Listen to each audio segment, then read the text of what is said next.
Hey everybody, I hope that this video finds you well today. I've been thinking a lot about case formulation in psychotherapy.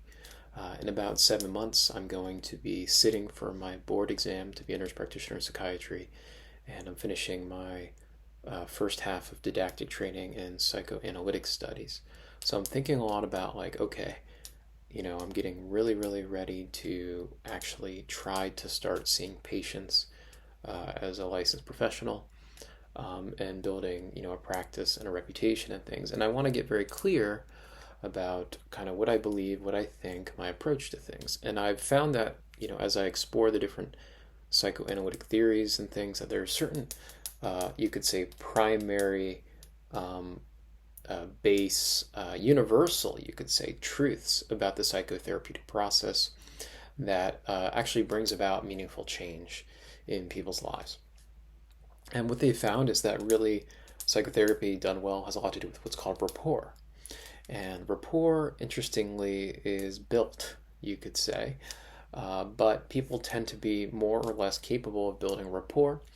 And that's what I want to discuss with you today, the capacity for engagement in relationship.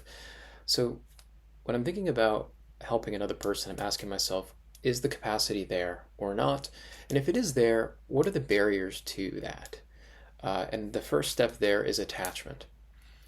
In the psychoanalytic process, we look at transference phenomena as a kind of window, I would argue, into an attachment like patterning that kind of causes a lot of conflict intrapsychically and limits one's capacity, I would argue, to really be pro-social in the world. So what I really want to do is I want to go straight to the heart of the matter. We do a general eval, 90 minutes, 60 minutes, something like that. Get a basic history and everything, rule out any major medical issues. And then from there, I want to identify the attachment pattern, the attachment orientation as quickly as I can. And there's ways to do that through attachment questionnaires. So that's what I'm always thinking about, that first pillar of the three-pillar model: attachment, the capacity for memory and learning. And can we access these parts of ourselves in relationship to the analyst or the psychotherapist? And that's the goal there. What's interesting, though, is what emerges once this process is online. The consequences of security in the relationship with the psychotherapist.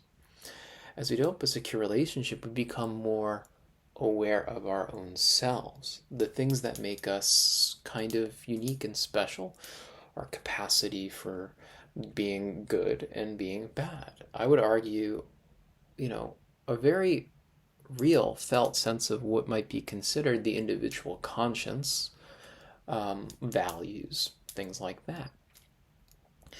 And the values are responses, and the value of responses can be shared.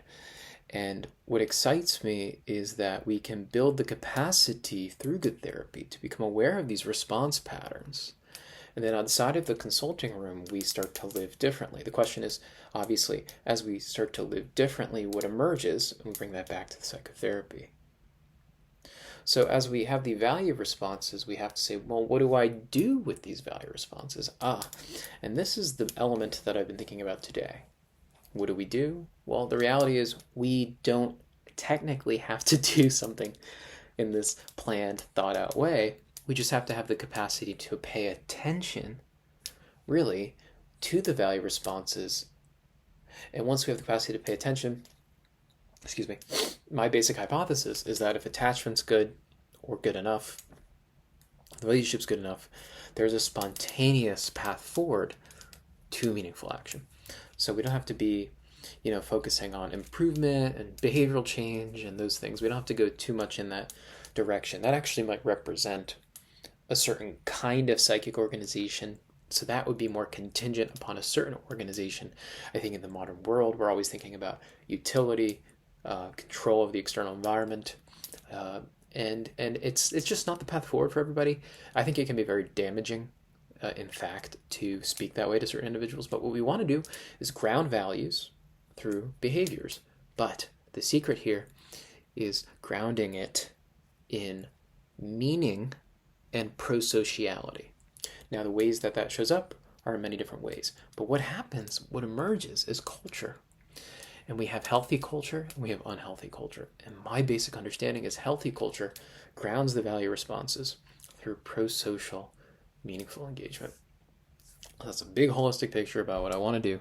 All the psychoanalytic theories and things have to support the first pillar, that capacity to relate, what emerges as a consequence through self-awareness and self-regulation and such meaningful engagement in the world of culture and play and the good things of life, all the things that make life worth living. That's the theory, that's the goal, and that's what I have to say. So if you found this interesting, helpful, inspiring, anything like that, let me know. I have to let you go because I have to basically study for a test that I haven't really been studying a whole lot for. So wish me luck. It's going to be a bit of a long day. And I wish you all the best. Like and subscribe if you'd like to see more from me. Bye.